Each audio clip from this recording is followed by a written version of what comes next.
Hello दोस्तों, blockbuster में आपका स्वागत है। आज बात करेंगे महानायक अमिताभ बच्चन की। क्या रियल लाइफ और रील लाइफ में उनके अंतर की कि किस तरह से वो जो दिखते थे वो एक्चुअल में वो थे नहीं। वो घमंडी थे, वो स्वार्थी थे, वो जेलस करते थे, वो वफादारी निभाते नहीं थे, दोस्ती नहीं निभाते थे। और कुछ ऐसा ही हुआ कादर ख़ान के साथ। किस तरह से कादर ख़ान ने एक इमोशनल बॉन्डिंग थी अमिताभ बच्चन की, लेकिन दो शब्दों की वजह से वो इमोशनल बॉन्डिंग टूट गई और ऐसी टूटी कि दोनों एक दूसरे का मुंह नहीं देखना पसंद करते थे। अमिताभ बच्चन ने उन्हें दूध की मक्खी की तरह निकाल के बॉलीवुड से बाहर फेंकने की कोशिश की।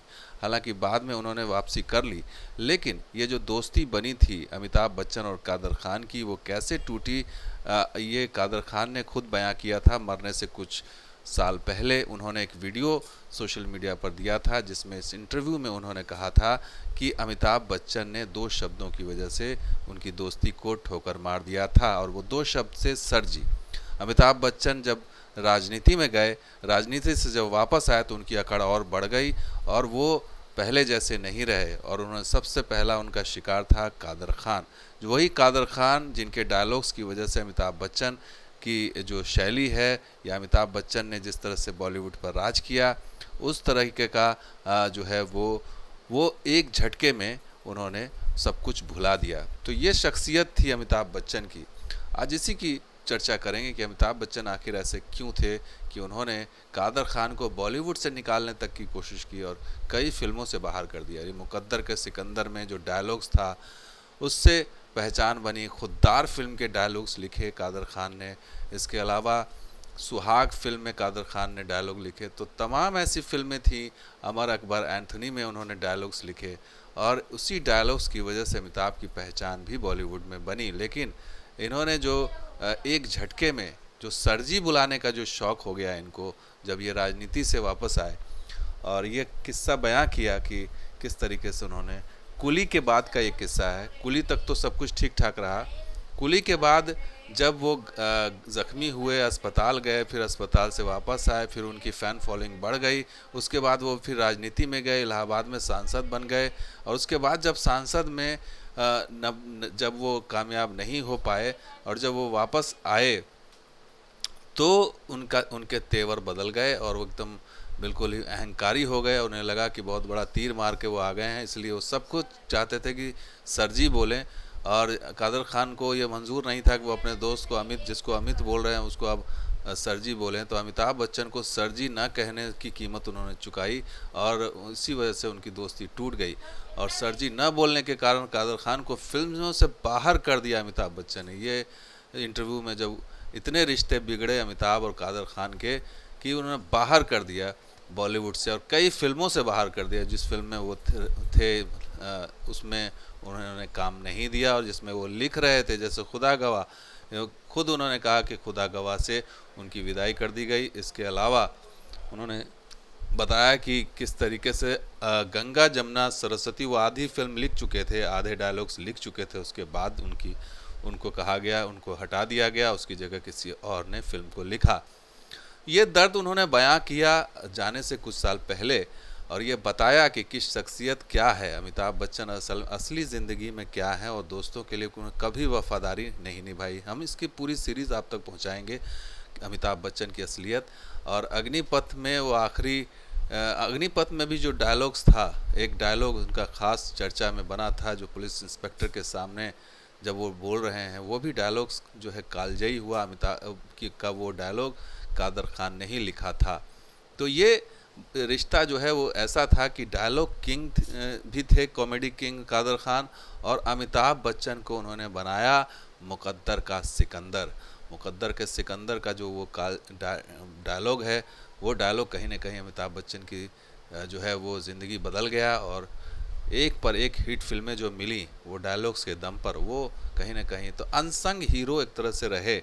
और दोस्ती अच्छी खासी रही। अगर डायलॉग्स की बात करें तो मुकद्दर का सिकंदर में उन्होंने कहा था, सुख तो बेवफा है, आता है जाता है, दुखी अपना साथी अपने साथ रहता है, दुख को अपना ले तब तकदीर तेरे कदमों में होगी, तू मुकद्दर का बादशाह होगा। ये कब्रिस्तान के अंदर का शूट था, और शायद रियल लाइफ की ज़िंदगी के शूट पर था वो, जिसमें कादर ख़ान ने ये डायलॉग उसमें लिखा था और वो डायलॉग काफ़ी फेमस हुआ था और अमिताभ के बचपन के रोल पर था। दूसरा, उन्होंने कुली में 1983 में अमिताभ के लिए डायलॉग लिखे जिसमें बचपन से सर पर अल्लाह का हाथ, अल्लाह रखा हमारे साथ, बाजू पर 786 का है बिल्ला और 20 नंबर की बीड़ी पीता हूँ और नाम है इकबाल।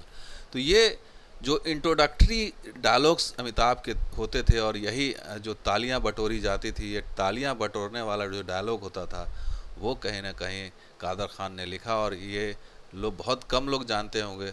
1982 में सत्ते पर सत्ता फिल्म आई, उसमें भी उन्होंने जो डायलॉग लिखा, दारू पीता नहीं हूँ अपुन क्योंकि मालूम है दारू पीने से लीवर ख़राब हो जाता है लीवर। और ये काफ़ी मशहूर डायलॉग हुआ था अमजद खान और अमिताभ बच्चन के बीच का। ये डायलॉग था सत्ते पे सत्ता 1982 की फिल्म। तो ये कुछ ऐसी फिल्में थी जिसने जो है कामयाबी के झंडे गाड़े, अमिताभ को अमिताभ बनाया। और दोस्ती तो अपनी जगह होती, दोस्त चाहे गरीब हो या अमीर, दोस्ती तो अपनी, लेकिन अमिताभ ने इस दोस्ती को लात मार दी, एक झटके में उन्होंने दोस्ती तोड़ दी सिर्फ इसलिए कि सर जी उन्होंने नहीं कहा। 1990 में तो वो डायलॉग था, विजय दीनानाथ चौहान, पूरा नाम बाप का नाम दीनानाथ चौहान, माँ का नाम सुहासिनी चौहान, गांव मांडवा, उम्र 36 साल 9 महीना 8 दिन और ये 16वां घंटा चालू है। ये जो डायलॉग था और ये डायलॉग जो फेमस हुआ और अग्निपथ और अमिताभ बच्चन का जो एक ऑरा बना, वो कहीं ना कहीं कादर खान ने सेट किया था। और ये दोस्ती का ही असर था, वो दिल से दोस्ती निभाना चाहते थे। लेकिन ये अमिताभ बच्चन के घमंड की शुरुआत राजनीति में जाने के बाद हुई है। खुद कादर खान मानते हैं उन्होंने रोका भी था, कहते हैं कि उन्होंने रोका था राजनीति में जाने से और उनको पता था कि राजनीति में जो लोग जाते हैं वो बदल जाते हैं और उनको ये आशंका थी कि अमिताभ बदल जाएंगे और वही हुआ। जब वो वापस आए तो सरजी कहलाने का इनको शौक़ हुआ, तमाम लोग इनको सरजी सरजी कहते थे और कादर खान से भी चाहते थे कि सरजी बोलें, लेकिन कादर खान के मुंह से सरजी निकला नहीं और इसलिए उन्होंने जो है उन्हें टीम फिल्म से निकलवा दिया, अपनी फिल्मों से। और इतना ही नहीं, कादर खान ने तो इंटरव्यू में यहाँ तक बताया कि तेरे खिलाफ बोलकर तुझे हराऊंगा। जब वो राजनीति से आए तो उनका घमंड इतना सातवें आसमान पर था कि उन्होंने यहाँ तक कहा कि अगर तू राजनीति में आएगा तो तेरे खिलाफ लड़के तुझे हरा दूंगा। ये घमंड, ये ऊंची बोली उन्होंने बोली, ऐसा कादर खान ने बताया। और उन्होंने कहा कि बिल्कुल बदल गए थे, उनका बर्ताव बदल गया था। कादर खान ने बताया अमिताभ का बर्ताव बदल गया था, वो दोस्त नहीं एक राजनेता के तौर पर थे और सत्ता का ऐसा नशा चढ़ा कि वो बिल्कुल बदल गए। और अमिताभ राजनीति में तो चले गए, लेकिन उनसे ये कह दिया कादर खान से कि अगर कादर खान राजनीति में आए तो वो उन्हें भी हरा देंगे। तो ये चैलेंज कर दिया।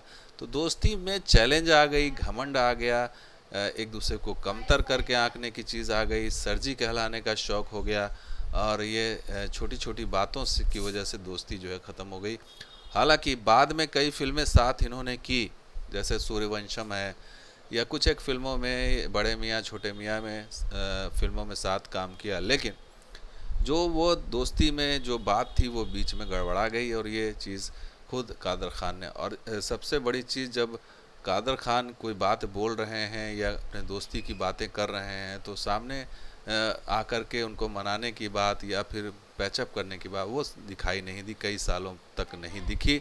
शायद बाद में उन्होंने अंदर खाने कुछ बातचीत हुई होगी, लेकिन ये बात तो तय है कि अमिताभ बच्चन जैसा दिखते हैं वैसे बिल्कुल नहीं हैं। इनके दोस्ती और दुश्मनी और इनके धोखे की कहानी हम लगातार आपको सीरीज़ के तौर पर लाके दिखाएंगे कि एक एक रिश्ता बताएंगे किस तरह से इन्होंने जो है अपने दोस्तों को धोखा दिया, अपने चाहने वालों को धोखा दिया और किस तरह से सीढ़ी का इस्तेमाल किया और उस सीढ़ी को ही बाद में अपनी ज़िंदगी से हटा दिया।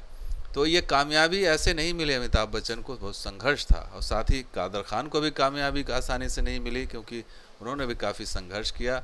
ड्रामा से फिर वो